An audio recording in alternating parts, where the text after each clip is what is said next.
Keith Latham, HOA Reform. Good morning. How are you? Good morning. Thank you. Thank you for all that you do. The Declaration of Independence of the United States talks about holding these truths to be self-evident, talking about life, liberty, and the pursuit of happiness. Unfortunately, in Poinciana, because of the Homeowners Association laws in the state of Florida, we've got all too many people that are finding that that's not true. We have 50,000 people that live in the Poinciana Homeowners Association. When they bought their houses from the developer, they believed that they would have a right to say what goes on in their homeowners association, the control of the Poinciana Homeowners Association. In fact, the developer, if you talk to many of the Poinciana homeowners, they'll tell you that they feel like they're serfs in a plantation that's being run by the developer Avatar. Our forefathers threw a whole boatload of tea into the Boston Harbor because they protested taxation without representation.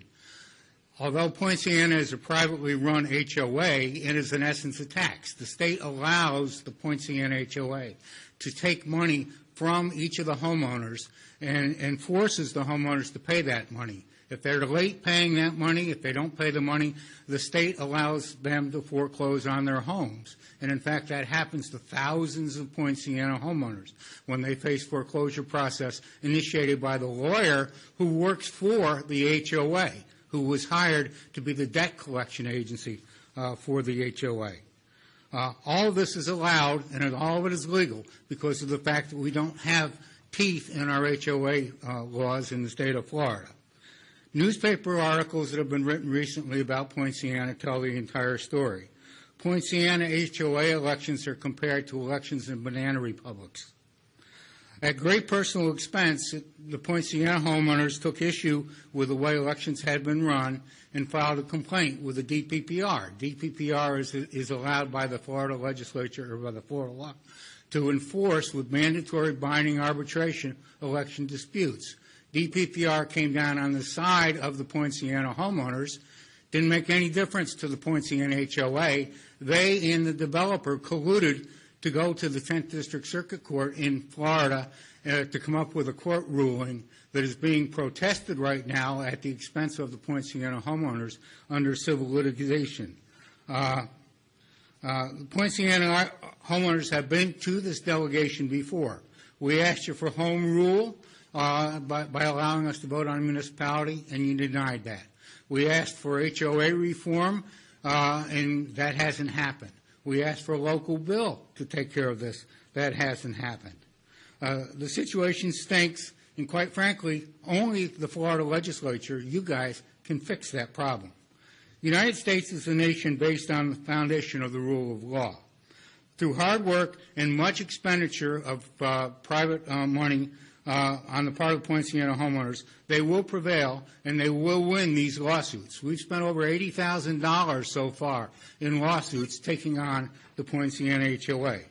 What I'm here for today is I'm asking for the support from the Osceola Legislative Delegation, not just for the Poinciana homeowners, but for every other homeowner in the state of Florida who lives in an HOA.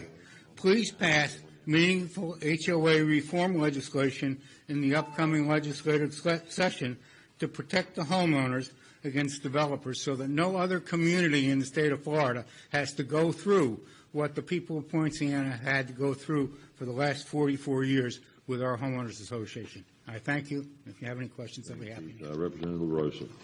Thank you, Chairman. Keith, first, I appreciate your dedication to the community because this is something from day one and probably in previous to me being elected, you have been in the forefront of.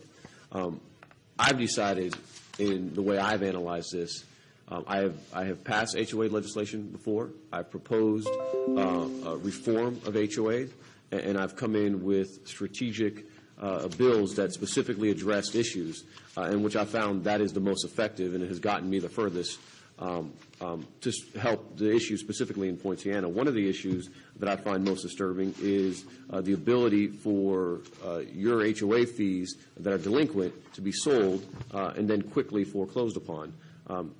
I filed a bill 2 years ago and worked it through the process that ultimately would say that you could not be foreclosed on unless specific actions were taken, meaning giving notice to the person that was due, giving them a repayment plan, so they're giving them the opportunity to catch up, and making it as public as possible. Are those provisions still helpful to what you see happening in Poinciana today? Because the times have changed a little bit. We're now talking 2 years later. Well, and many of those provisions are, in fact, incorporated in the federal debt collection legislation.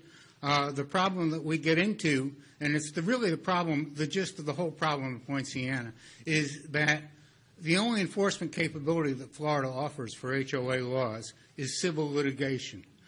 Civil litigation requires the private homeowners to pay for lawyers to take on the HOA. You talk about a David and Goliath situation. The Poinciana HOA, with 26,000 properties and 50,000 people, has an unlimited supply of money that they can spend on legal resources. As I said, we have spent over $80,000 with our own lawyers as far as litigation against these guys, and we're not even at the end of the tunnel right now. We've got litigation that's been in process for over 2 years, because every time we turn around, their lawyers are filing more issues that require us to pay our lawyers in order to counteract.